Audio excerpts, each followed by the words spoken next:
ಯಾರು ಯಾರು ನೀವು? ಮನೆಯಲ್ಲಿ ಯಾರು ಇಲ್ಲದನ್ನು ಕಂಡು ಹೂಗಿ ಕರೆಯುತ್ತಿದ್ದೀರಲ್ಲ, ಯಾರು ನೀವು? ನಾನು ಇದೇ ಊರಿನ ಚಿದಾನಂದಪುರ ಮಗ ಕಿರಣ್ ಅಂತ. ನಾನು ಪರಸ್ತ್ರೀಯರನ್ನು ಕಂಡರೆ ನನ್ನ ಒಡ ಹುಟ್ಟಿದ ಅಕ್ಕ ತಂಗಿರಂತ ಭಾವಿಸುವುದು ನನ್ನ ಕರ್ತವ್ಯ. ಆದರೆ ಒಂಟಿ ಹೆಣ್ಣುಗಳ ಮನೆಗೆ ಹಟ್ಟಿ ಇಲ್ಲದ ನುಗ್ಗಿ ಕಾಮದ ಬಲೆ ಬೀಸಿ ಕೆಣಕೋ ಮೂರ್ಖ ನಾನಲ್ಲ. ನೋಡಿ, ನನ್ನ ಸ್ನೇಹಿತನನ್ನು ಕಾಣದೆ ಇಲ್ಲಿಗೆ 7-8 ದಿನವಾಯಿತು. ಅದಕ್ಕಾಗಿ ಇಂದು ಕಂಡು ಮಾತನಾಡಬೇಕಾಯಿತು. ಅದಕ್ಕೆ ಆತ್ರ ಪಟ್ಟು ಬಂದೆ ಈ ನಿನ್ನ ಮನೆಗೆ. ಓಹೋ, ನಮ್ಮ ನಾಗರಾಜನ ಸ್ನೇಹಿತ ನೀವೇ ಏನು? ಹಾಗಾದರೆ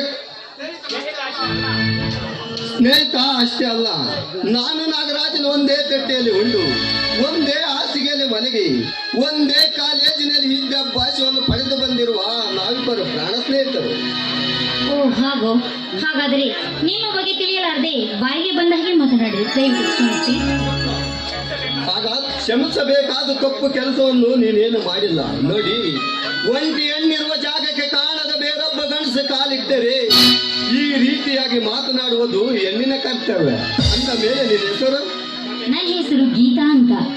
ನಾನು ಚಿಕ್ಕವನಿಂದಾಗಿದ್ದಲು ನನ್ನ ಅಣ್ಣನೇ ನನಗೆ ತಂದೆ ತಾಯಿ ಸ್ಥಾನದಲ್ಲಿ ನನ್ನನ್ನು ತುಂಬಿಸಿಕೊಂಡು ತುಂಬಾ ಚೆನ್ನಾಗಿ ನೋಡ್ಕೊಂಡಿದ್ದಾರೆ. ನನ್ನ ಪಾಲಿಗೆ ಅವರೇ ದೇವರು. ಹಾಗಾದರೆ ಕೃಷ್ಣ ಬಲರಾಮನಿಗೆ ಮುದ್ದಾದ ತಂಗಿ ಸುಭದ್ರೆಯಂತೆ ನಿನ್ನ ಹಣ್ಣೆಂದ್ರ ಪಾಲಿಗೆ ನೀನೇ ಪ್ರೀತಿಯ ತಂಗಿ ಅಲ್ಲವೇ ಗೀತಾ? ಹೌದು, ಅವರು ನನಗೆ ಅಣ್ಣನಾಗಿರುವುದೇ ನನ್ನ ಭಾಗ್ಯಶಾಲಿ. ಅವರೇ ನನ್ನ ಪಾಲಿನ ದೇವರು. ಗೀತಾ, ದೇವರೆಂಬ ಪಟ್ಟ ಕಟ್ಟಿ ಹೊತ್ತು ಹಿರಿಯರ ಸ್ಥಾನದಲ್ಲಿ ನಿಂತು ಬಾಳುವ ನಿಮ್ಮ ಹಣ್ಣೆಂದ್ರು ನಿಮ್ಮ ಮದುವೆ ಮಾಡುವುದಕ್ಕೆ ಎಲ್ಲಾರು ವರವನ್ನು ಹುಡುಕಿದ್ದಾರೆ ಗೀತಾ? ವರಗಳಿಗೇನು, ಸುಮಾರಷ್ಟು ಜನ ಇದ್ದಾರೆ. ಆದರೆ ಅವರಿಗೆ ವರದಕ್ಷಿಣೆ ಎಂಬ ಲಕ್ಷ್ಮಿ ಕಟಾಕ್ಷದಿಂದ ತುಂಬಿ ತುಳುಕಾಗ್ತಿರೋ ಆ ಜನಗಳಿಗೆ ವರದಕ್ಷಿಣೆಯನ್ನು ಕೊಟ್ಟು ಮದುವೆ ಮಾಡಿಕೊಳ್ಳಲು ನಮ್ಮಿಂದ ಸಾಧ್ಯವಿಲ್ಲ. ನಮ್ಮಂತ ಕಡುಬಡವರಿಗೆ ವರದಕ್ಷಿಣೆ ಕೊಡಲು ಅಪ್ಪಟನೂ ಆಗುವುದಿಲ್ಲ. ಹಾಗಾಗಿ ನಮ್ಮಂತವ್ರನ್ನ ಮದುವೆ ಮಾಡಿಕೊಳ್ಳಲು ಈ ಸಮಾಜದಲ್ಲಿ ಯಾವ ಪುರುಷರು ಮುಂದೆ ಬರುತ್ತಾರೆ? ನೋಡಿ ಗೀತಾ, ಸಾಗರದಲ್ಲಿರುವ ಪ್ರಾಣಿಗಳು ಬಂದು ಮಾನವರನ್ನು ಕಚ್ಚಿ ತಿನ್ನುವ ಪ್ರಾಣಿಯಾದರೆ ಮಾನವರನ್ನು ತಿನ್ನುವ ಪ್ರಾಣಿ ಮತ್ತೊಂದೇ ತಿರುತ್ತದೆ. ಹೀಗೆ ಎಲ್ಲ ಪುರುಷರೆಲ್ಲರೂ ಹಾಗೆ ಇರುವುದಿಲ್ಲ. ಒಬ್ಬರು ನಾಯಕ್ಕಾಗಿದ್ದರೆ ಮತ್ತೊಬ್ಬರು ಅನಾಯಕ್ಕಾಗಿರುತ್ತಾರೆ. ಅಂದ ಮೇಲೆ ಶ್ರೀಮಂತರಿಗೆ ಶ್ರೀಮಂತರಾಗಿರುತ್ತಾರೆ, ಬಡವರಿಗೆ ಬಡವರಾಗಿ ಇರುತ್ತಾರೆ. ಹೀಗೆ ಒಬ್ಬರಿಗೊಬ್ಬರು ಇರದ ಹೋದರೆ ಈ ಸಮಾಜದಲ್ಲಿ ಬದುಕಲು ಯಾರೇ ಇಲ್ಲ ಗೀತಾ. ನನ್ನಂತ ಬಡವಳಿಗೆ ಈ ಸಮಾಜದಲ್ಲಿ ಮದುವೆ ಮಾಡಿಕೊಳ್ಳಲು ಯಾರಾದರೂ ಪುರುಷರು ಬಂದೇ ಬರುತ್ತಾರೆ. ಗೀತಾ, ದುಃಖ ಎನ್ನುವ ಸರೋವರದಲ್ಲಿ ಉರುಳಾಡುವ ಮಾನವರನ್ನು ರಕ್ಷಿಸಬೇಕೆನ್ನುವುದೇ ನನ್ನ ಆಸೆ ಗೀತಾ. ಆದರೆ ನೀನು ತಪ್ಪು ತಿಳಿದುಕೊಳ್ಳುವುದಿಲ್ಲವೆಂದರೆ ನಾನು ಹೇಳಲು ಸಾಧ್ಯ ಗೀತಾ. ನೋಡಿ, ನೀವು ನಮ್ಮ ಅಣ್ಣನ ಸ್ನೇಹಿತರು. ಹಾಗಾಗಿ ಒಂದೇಕೆ 10 ಮಾತನ್ನು ಕೇಳಿ, ಖಂಡಿತವಾಗಿಯೂ ನಾನು ಕೇಳುತ್ತೇನೆ.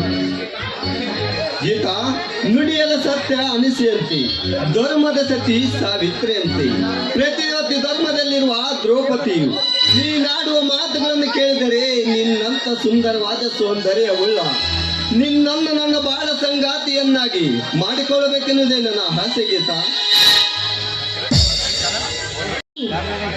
ಬಡ ಹೆಣ್ಣು ಮಕ್ಕಳನ್ನು ಕಂಡು ಪ್ರೀತಿ, ಪ್ರೇಮ, ಮೋಹ ಎಂದು 3 ದಿನಗಳ ಸಂತೆಯನ್ನು ಮಾಡಿಕೊಂಡು ಅವರ ಶೀಲವನ್ನೇ ಕೈಯೆಸರೆಯಾಗಿ ತಿಳಿದುಕೊಂಡು ನಂತರ ತನ್ನ ಗರ್ಭದಲ್ಲಿ ಒಂದು ಮಗುವನ್ನು ಜನಿಸಿ ನಾಳೆ ದಿನ ಈ ಗರ್ಭದಲ್ಲಿ ಜನಿಸಿರುವ ಈ ಪಿಂಡಕ್ಕೆ ತಂದೆ ಯಾರು ಅಂತ ಕೇಳಿದರೆ ಈ ಸಗತ್ತಿನಲ್ಲಿ ನಾನಲ್ಲ ಅಂತ ಹೇಳಿ ಅದೇ ಹೊರಟು ಹೋಗುತ್ತಾರೆ.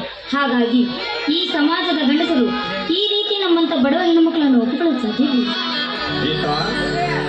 ಎಲ್ಲರಂತ ಆಸೆ ಹೇಳಿ ನನ್ನ ಆಸೆಯನ್ನು ಈಡೇರಿಸಿಕೊಂಡು ಆ ಹೆಣ್ಣಿಗೆ ಸೂಳೆಯನ್ನು ಪತ್ತೆ ಕಟ್ಟಿ ಹೋಗುವ ಮೂರ್ಖ ನಾನಲ್ಲ ಗೀತಾ. ನಾನು ಹೇಳದ ಮಾತು ಒಡೆದ ಕನ್ನೆಡೆಯಂತೆ. ನೋಡಿ, ನನ್ನ ಮೇಲೆ ಅನುಮಾನ ಇದ್ದರೆ ನಮ್ಮನ್ನು ಸೃಷ್ಟಿಸಿದ ಆ ಪರಮಾತ್ಮನ ಪಾದ ಸಾಕ್ಷಿಯಾಗಿ ಮತ್ತು ನನಗೆ ಜನ್ಮ ಕೊಟ್ಟ ತಂದೆ ತಾಯಿಗಳ ಪವಿತ್ರವಾದ ಪಾದಗಳ ಸಾಕ್ಷಿಯಾಗಿ ನಿನ್ನನ್ನು ಕೈ ಬಿಡುವುದಿಲ್ಲ ಎಂದು ಹೇಳುವ ಮಾತಿಗೆ ಒಪ್ಪಿಗೆ ಗೀತಾ. ನನಗೇನೋ ಇಷ್ಟ ಇದೆ, ಆದರೆ ನನ್ನ ಅಣ್ಣಂದಿರು ಒಪ್ಪಿದರೆ ಮಾತ್ರ ಈ ಮದುವೆಗೆ ಸಾಧ್ಯ. ಹಾಗಾದ್ರೆ ನಿನ್ನ ಅಣ್ಣಂದಿರನ್ನು ಕೇಳ್ತೇನೆ, ಆಯ್ತೆ? ಹಾಗೆ ಆಗಲಿ. ಅಡಿಗೆ ಸಿದ್ಧವಾಗಿದೆ, ಊಟ ಮಾಡಿ ಬನ್ನಿ. ಗೀತಾ, ನಿನ್ನ ಅಡಿಗೆ ಊಟಕ್ಕಿಂತ ಈ ನನ್ನ ಕೆನ್ನಿಗೆ ನಿನ್ನ ಹಂದವಾದ ಕೆಂದೊಟಿಯಿಂದ ಒಂದೇ ಒಂದು ಸಿಹಿ ಮುತ್ತಿ ನೀಡಿ ಸಂತೋಷ ಪಡಿಸು ಬಾ ಗೀತಾ. ನಿನಗೆ ಸಿಹಿ ಮುತ್ತು ಕೊಡಲು ಸದಾ ಸಿದ್ಧಳಾಗಿದ್ದು ತಡವಿಕೆ ಬಾ ಪ್ರಿಯ.